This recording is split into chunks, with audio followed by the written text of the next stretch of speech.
I take primary responsibility. It was me who, from years back, I decided that our best hope is to bring Opidios to power as a transitional step. Hello, viewers. Many of you know me as the former editor-in-chief and founder of Addis Standard Trilingual magazine and online publication. I am sitting here today not in that capacity, but to take an opportunity of interviewing Jawar Mohammed, a man who doesn't need an introduction, as many of you know. And I'm seizing on the opportunity of having a conversation with him, not as such an interview, about a book that he is just about to launch.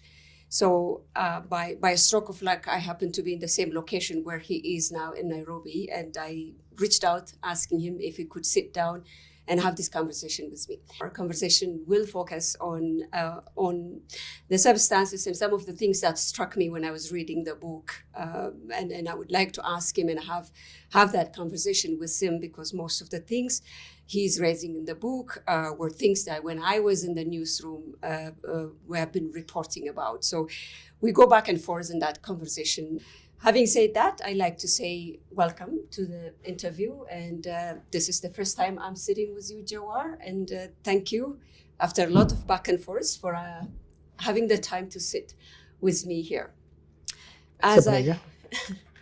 Thank you.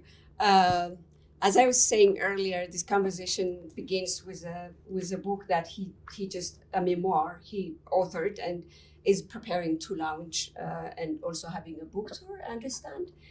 I want to start from when I was starting to read the book. I could not help but appreciate the photographic memory that you displayed in the part one of this book, when you were talking about your childhood, growing up in an area where I also identify by name, not far from where I was born and raised. But you go in details about telling the names of the rivers and the trees and the people and the stories that you were listening to. I wanted to say, is this something that you wanted to pursue further, not just as an introduction part of this book, this memoir, or you wanted to revisit that? Because I think it could be a historical record if you could maintain that kind of a vivid memory of narrating your childhood and what the social fabric of the area you grew up looked like.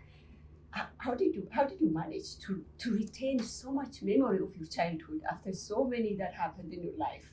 I used to be smart.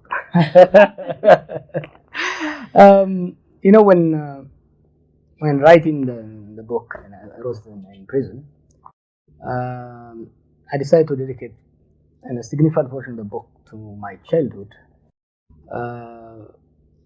because often those of us in politics, we often neglect the impact of our childhood, our lived experience on our political outlook during, in the later life or part of our life. The socio-economic political situation when during our formative age really has significant impact on the ideas and the views, the associations, affiliations you create once you move towards adulthood. And looking back, this book is about looking back. Of course, I sharpened my political thoughts in schools and in activism. But in prison, sitting and reflecting, I couldn't escape the fact that I was bitten with the political poison when I was a kid. And I wanted to see what made me, I organized my first rally, probably I was 12 or 13. Right? And this drive I have to challenge injustice, to challenge the status quo, it was there when I was a child. So I said, you know what? I am more of a product of my childhood than Stanford, Columbia, or Oxford.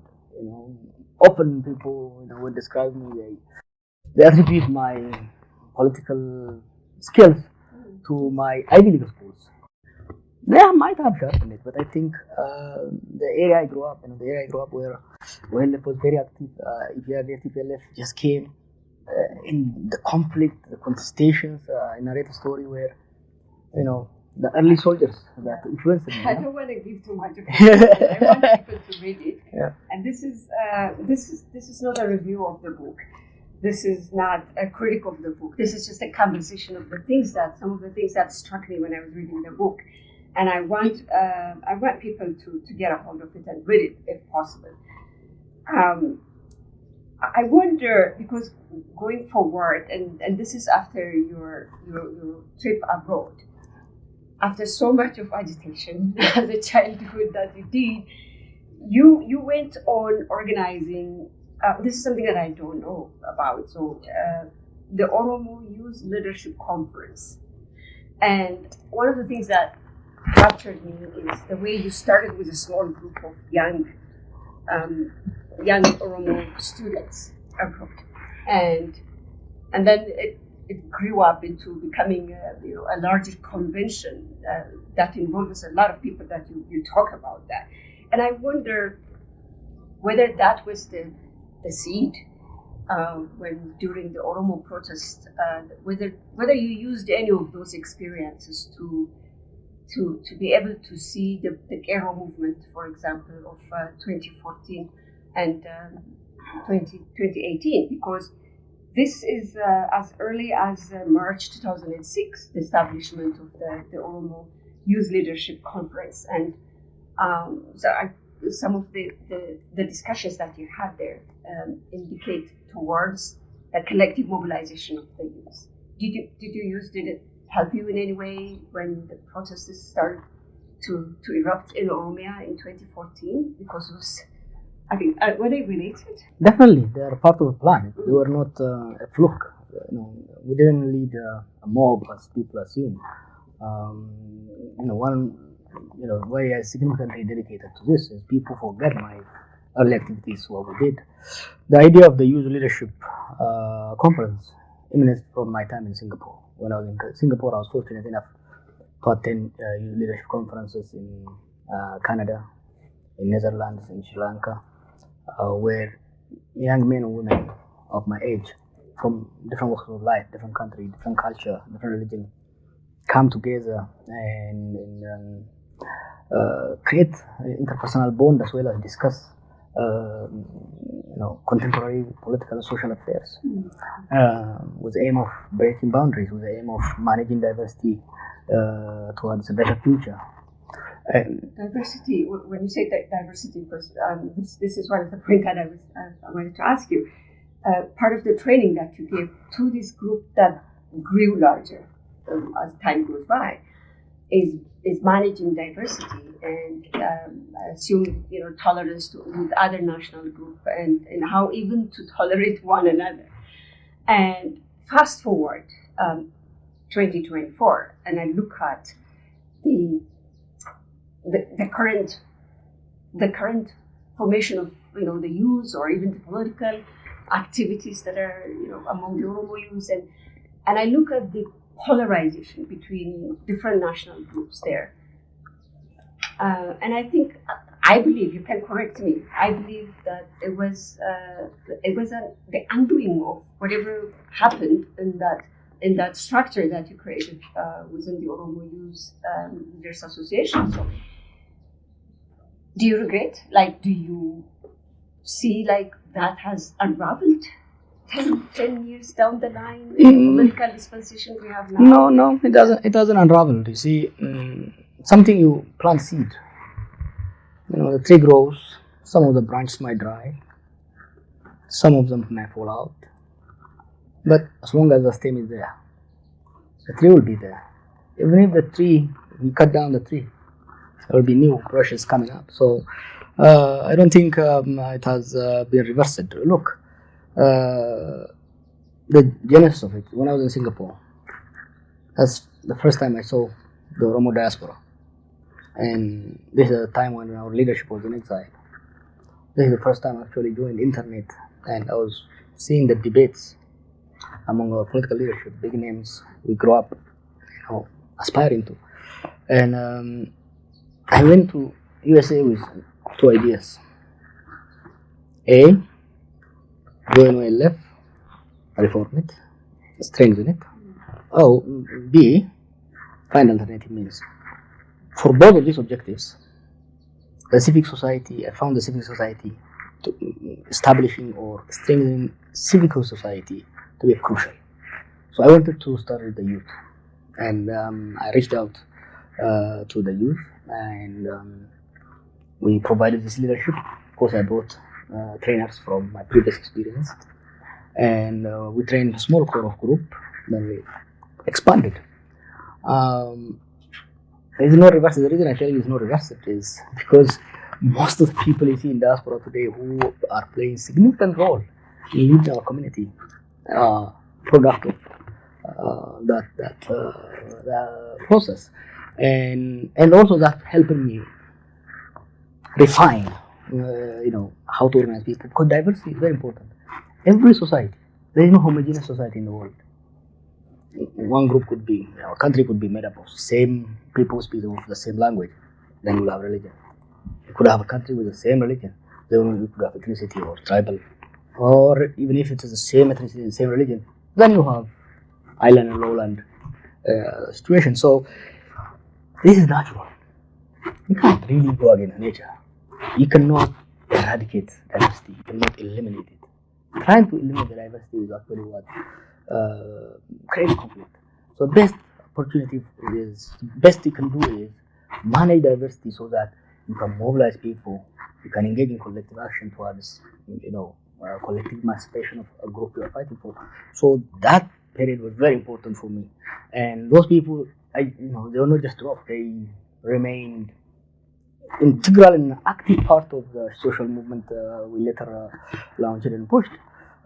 People like Mohammed Ademo, Sena Jimjimo, Arfasi, Rupsa, these people continue till now. So that's why we have a little bit of fragmentation now, because of the political process. It goes for cycle. I'll come back to that later. You raised about the religious aspect of it. And one thing that I wanted to discuss is the way in which you raised the movement.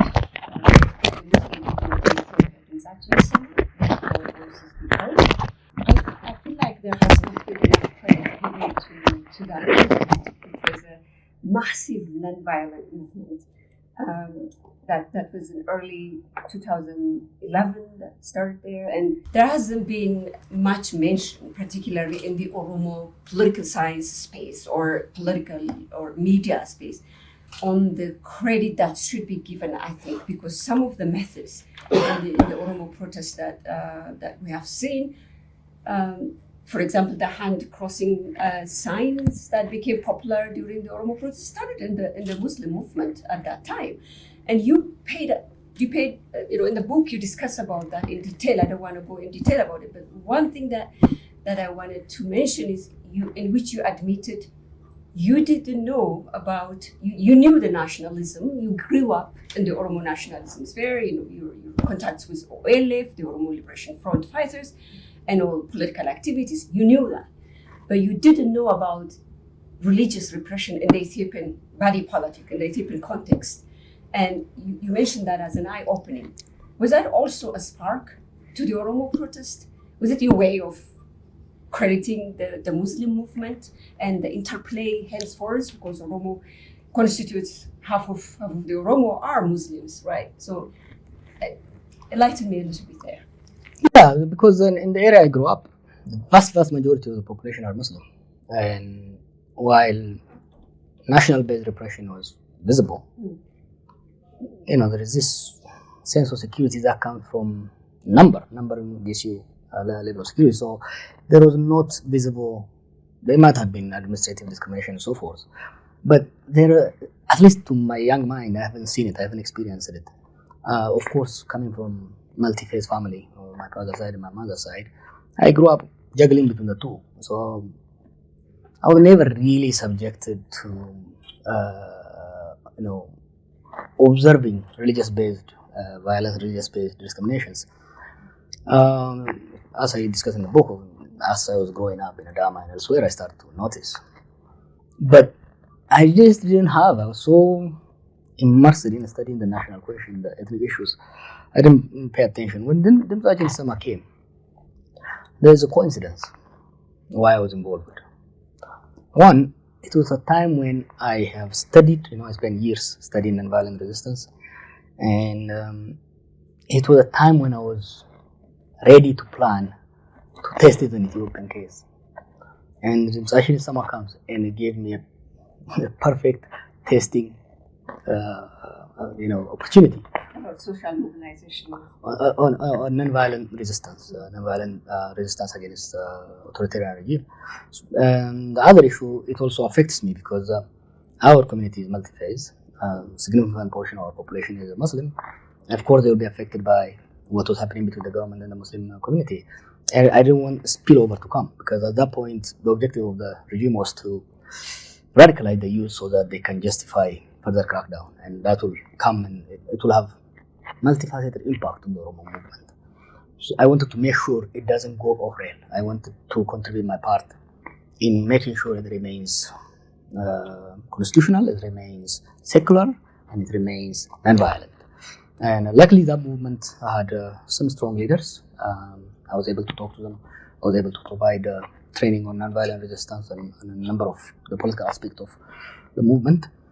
It was a prelude to Qeerroo movement for a number of reasons. There have been a number of social protests in Ethiopia, but this one was the only one that was non-violent and sustained itself for a long period of time. Protests before that, they flare up, they die down, or they flare up and they descend into violence. This one remained disciplined, Friday after Friday, Friday after Friday, remember? And that, the key to success in social movement is the staying power, the staying course. Staying course, not only continue with the action, but also remain with the discipline. And that showed other populations, particularly the Oromo youth, that before that, remember, people were saying non-violence doesn't work under this tyrannical regime. Non-violence doesn't work in Ethiopia. This one showed us, yes, it can work in Ethiopia. Another impact is a number of the Qeerroos who were involved in the summer gained very valuable experience they carried into the Qeerroo movement. Not only Muslims, by the way, because we didn't want this one to go sectarian. A lot of Christian Oromos were used to go to the mosques on Fridays and protest with them once they had done the prayer, provide them with water when there is a tear gas. So we were sending young people to go, not only show solidarity as way of, they used to go with big cross and show that solidarity, but also gain experience. So yes, this was an important lesson. Yeah. We have not been paying enough attention to how that impacted the movements that came afterwards. I thought the Oromo First speech, I'm jumping now to another chapter, even to me, was one of the most radical departure in terms of framing the Oromo questions. And I think I was also flowing with the established narrative that I am Oromo First when you said on Al Jazeera 2013, May 2013 or something. That really shook the foundation of the beliefs of many as to where this narrative was going. My understanding was, okay, this was really sharp and very, very radical in itself. But I came to learn now that was a transition of a narrative. That is what you mentioned here in the book, and I quote you here, as many understood it as a radical or secessionist politics. Oromo First was a transition from the narrative that was before, or from the slogan that was before, Oromia shall be free. So Oromo First is a transition of narrative from Oromia shall be free, in which Oromo First indicates that the Oromo question needs to be responded within the framework of the Ethiopian state or the Ethiopian political dispensation, as opposed to Oromia shall be free, which indicates that the demand cannot be made unless without cessation. enlighten me a little bit more here, because I'm also taken by surprise here, because I always thought that this was a radical sloganeering. I would describe Oromo First assertive. There was a time when our people, I dedicate quite significant towards what I called collapse of collective self-esteem, when the Oromo consensus was so dispirited, demoralized, and this was taken as a sign of weakness, as if Oromos should feel guilty about rising against subjugation. So that's in one sense. Oromo First is assertiveness of no. Part of no. Basically, Oromo First is really a no regret. We don't regret for fighting against injustice that particularly targeted us. But it has transformative impact that I inserted into it. I didn't start with Oromo First. A lot of people don't know that since I started writing, and I've written tons and tons, and I've spoken a lot, people forgot actually what I used to write prior to the protest. I was known in the Oromo camp as the Ethiopianist because I assertively argued the Oromo question, the Oromo issue, the Oromo demands need to be asserted within the context of Ethiopian state by reforming the Ethiopian state so that it becomes inclusive and democratic, that can advance the rights of Oromos and others. This is as early as 2005-06. Back in the day, we didn't have Facebook and others, but I used to appear on Pal Talks where we used to debate, email distribution network, it's a listserv.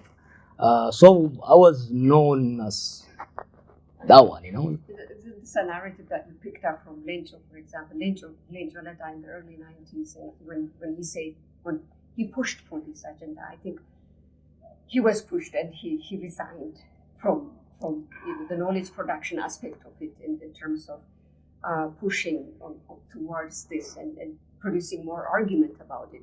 He just retreated back because the backlash was so severe. Did you pick it up from him? Like, is it a continuation of what Lencho Leta could not further?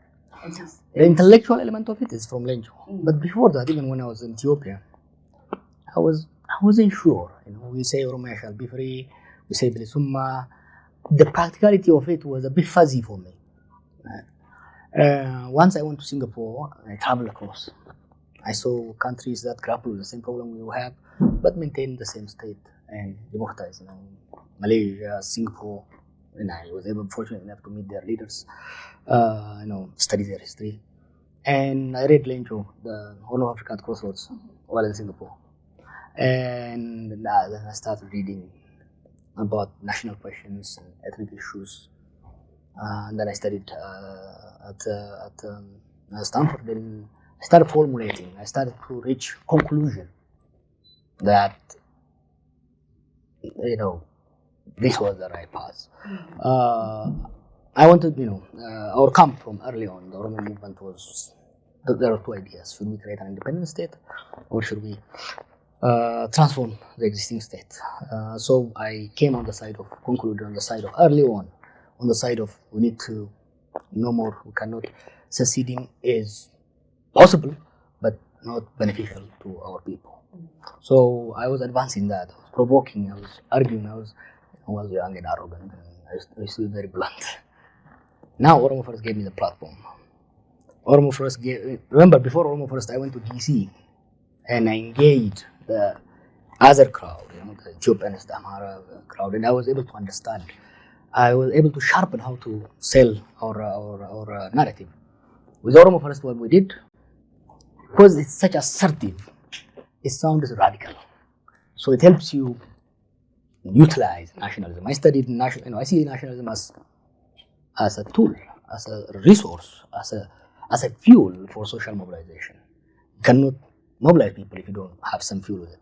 So I used Oromo First, that the assertive element of it, agitate and rise up people. But within that, I moved the narrative quite successfully with other people towards the center.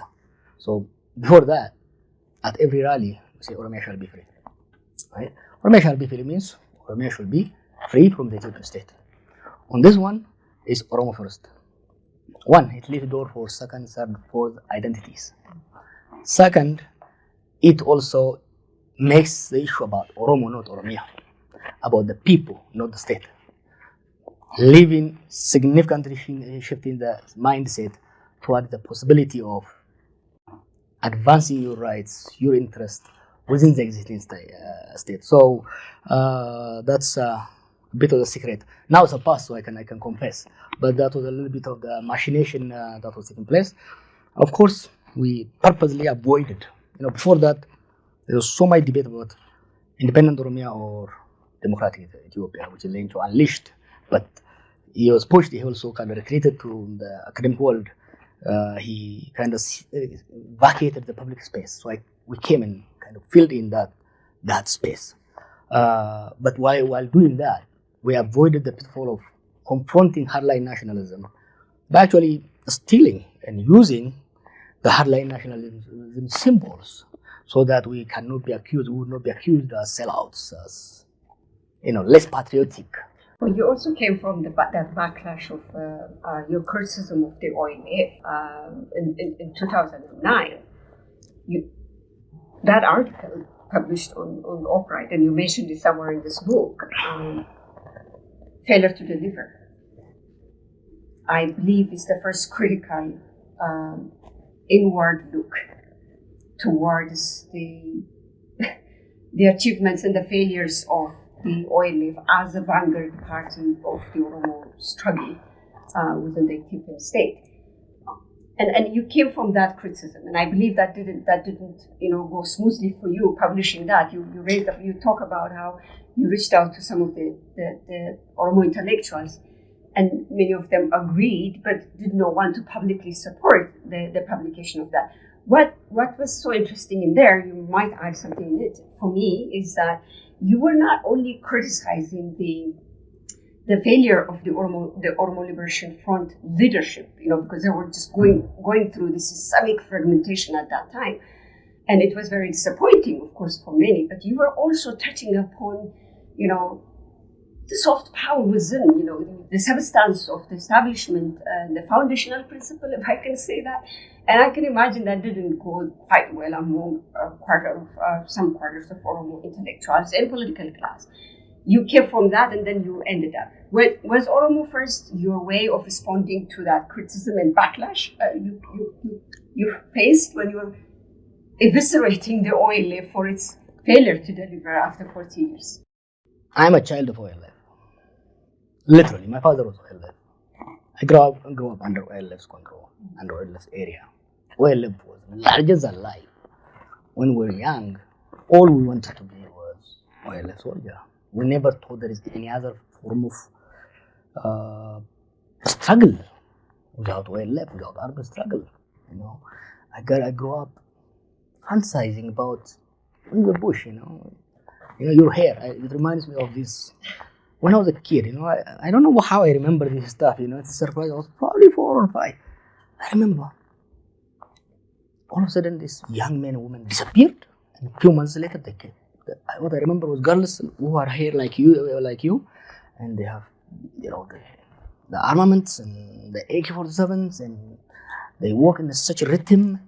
It was like, when I just want to grow up fast and doing that. So I couldn't. But as I was growing up, I became a bit disillusioned with OLF increasingly. When I went to Singapore, I was looking and got into these discussions. So a time came where I concluded, as OLF did not fail completely. Actually, OLF succeeded beyond anybody's wildest imagination.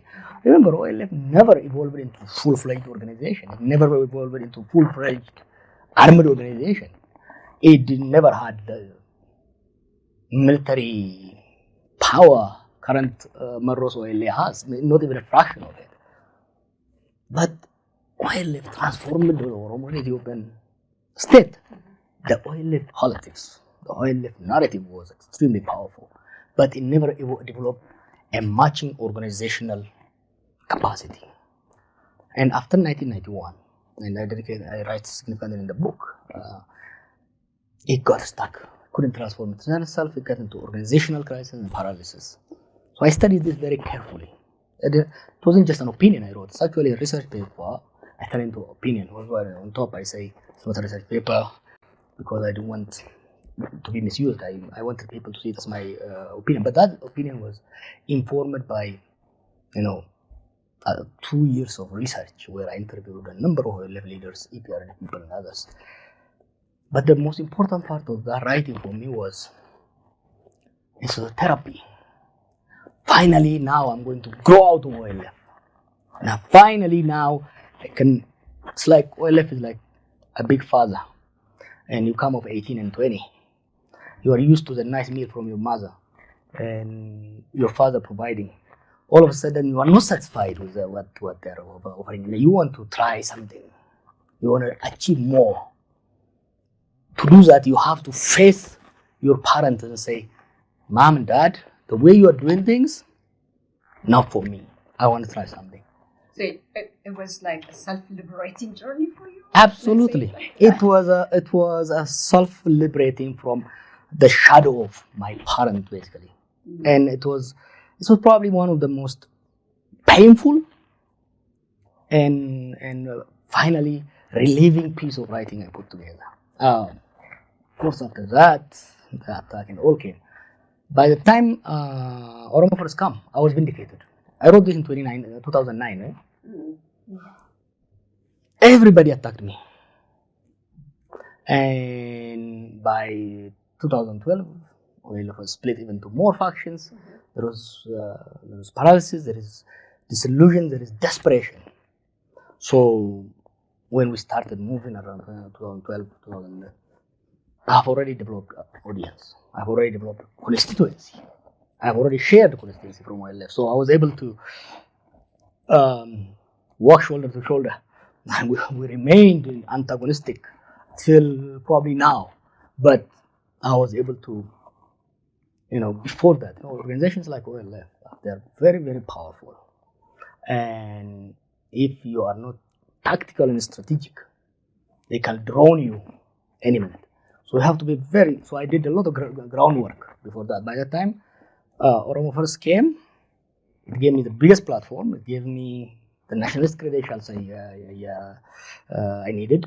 And I've already established a rapport with the community. So Oromo first was to not correct.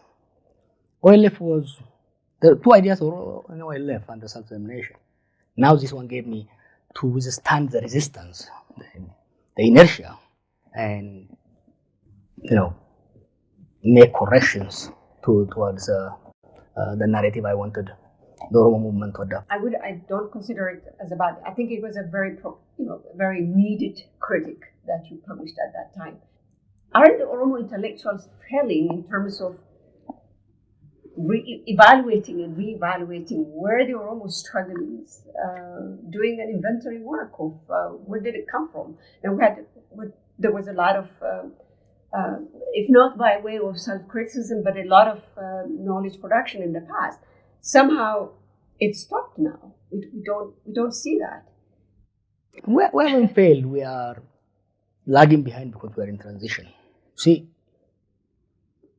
what happened in 2018? Since 2018 is very different from Oromo experience. The Oromo politics prior to 2018 is a resistance politics. It is resisting the state, it's fighting in the state. The knowledge we were producing, that what we were articulating was against the state. The state was the other. The state was the enemy. The state was the outsider. Right? After 2018, this movement, after 40 years, finally was the movement achieved. I mean, the Oromo movement was an important part of the 74 chain that brought land redistribution. It was an important element in 1991 federalism. 2018, finally, they took the bull by the horn. It captured state power. Now, the knowledge that needed to be developed, the narrative that needed to develop is from resistance to governance ideology, governance narrative. Yeah, but I don't believe that would happen without an inward look, as we stood now, and that's what I'm going there, and these 6 years have been extremely fast. Things were happening so fast, and it just didn't give us room to reflect. You have to go to jail like me and spend 18 months reflecting. But those of you who are outside, who are consumed by day-to-day horrible news that's coming, I don't want to be judgmental, because you didn't have the opportunity I had. I'm not excusing. I'm just trying to explain. There was an explanation because this was, one, is a new era, totally new era. Second, we didn't have space. We didn't have the trauma. I mean, the trauma we went through, from the high hopes to the crushing, to the killing of Hajalu, to that was, we are lagging behind because of that problem. Do we need to reflect? Yes, we need to reflect. Where were we? That's what I tried to do last year when I was writing, which I probably made a mistake later I did. Writing puts it out, no push it, which is about Yes. chapters of the struggle and the next. Translated it into English to make it available for the wider, or Amharic for that matter. Because it was the paper was targeted into mid-level intellectuals, bureaucrats. It was really aimed at serving the current leaders to serve the importance of narrative adjustment, which they misappropriated it now with this strict stuff. We have begun. I think we will begin. We'll get to it. I mean, it's a new experience, but we have to reflect. We have to. Where are we? We have to be honest with ourselves that this is a new era. Our suffering might have worsened. In fact, it has worsened.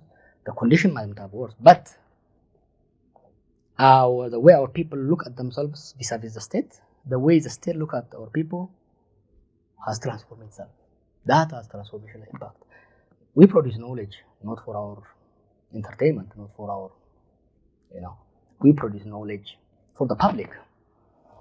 If any intellectual has to see himself as a trader, you have to produce or package the merchandise in a way that can appeal and that can help you connect with your customers. So as intellectuals, we need to look at first what the people are thinking. Is there any change in the way they see the state, relationship with the state? Then we have to come from there. What kind of knowledge, what kind of narrative would further empower these people? I think the time is now right. Don't you think you would have been in a better position from abroad, like you were doing before, than coming post 2018? I'm saying this was only you can answer that. I have my opinion of it. Was it a mistake to come back home? Number two, after you came home, one of the largest criticisms that you faced is that you played a significant role in demobilizing the social movements that brought in the political change, from the context of which the Oromo need to evaluate the relationship to the state. Okay, that was a significant turn of events that was made possible through the social mobilization. You came home, you demobilized that. You face a lot of criticism on that. And I want you to reflect, not my way of defending, but... In this book, I don't defend. I hope the readers will understand. I'm not trying to defend. I have nothing to defend. I'm very happy with my achievement. I'm trying to explain. I'm not defending. I'm trying to explain. Not to convince, but to people to understand me. I don't want to convince them. It's up to them to really make their own judgment. Was going back a mistake? But do I regret? I don't, because I left Ethiopia when I was 17. My understanding was probably I understood Umoga and a little bit maybe Asal and Adam. I didn't understand Ethiopia. What I know about Ethiopia, what I developed about Ethiopia, mostly through reading and through conversing with people. So I knew Ethiopia from the far. Coming back to Finland, helping me to see it up close. Going to jail made me look at from inside the belly. So I understood Ethiopian state much better after prison.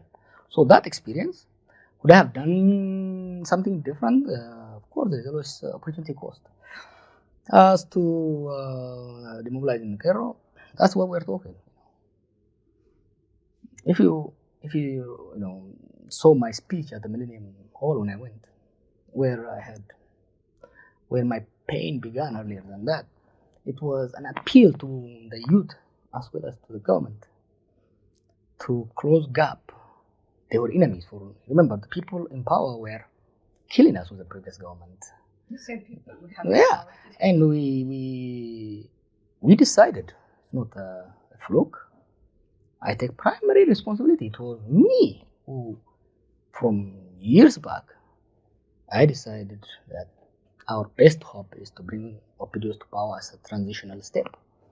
And having done that, now I came after opposing Abiy and all, and then I came with decision saying we need to do whatever it takes to make sure this transition succeed.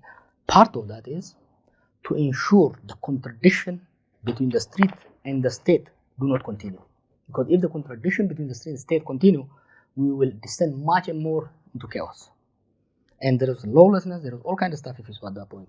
So I wanted this youth to prepare themselves, to transform themselves, their ideas from resistance mindset to governance. Not to support or not to be, sit down, but to whatever politics they advance, I want them to do it from governance perspective, not from resistance perspective. And I wanted the Oromo intelligentsia to move towards that. That's why I made that speech, and I traveled across. There was no state. I mean, the government has collapsed.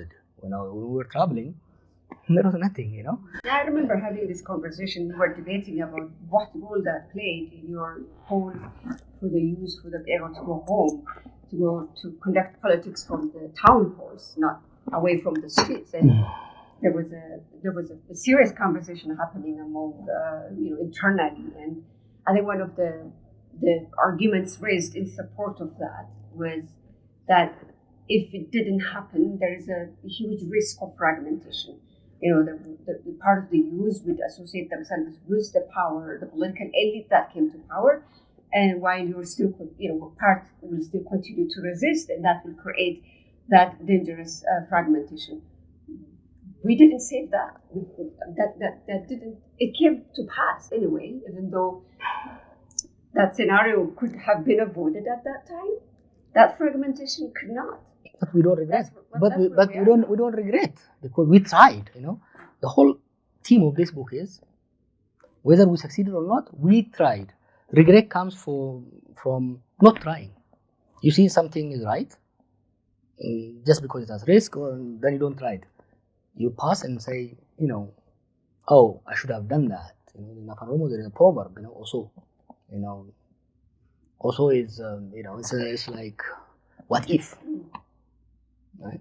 So I don't, in my life, if I see something I need to do it, I will do it so that I don't want to, after I passed, I should have picked up that. I don't want to do that. So for my theoretical training, and this transition is something I studied and thought about it for years and years.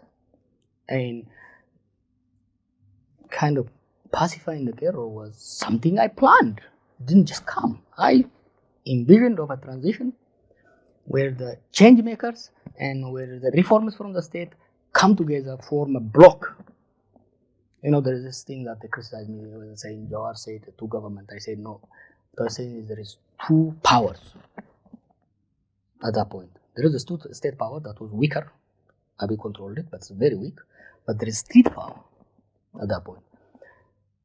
If you combine the force of these two, you will have a jet with two engines. If you don't combine and let them go on a contradictory direction, they are going to clash again, and they are going to destroy the very thing they worked hard, they sacrificed for.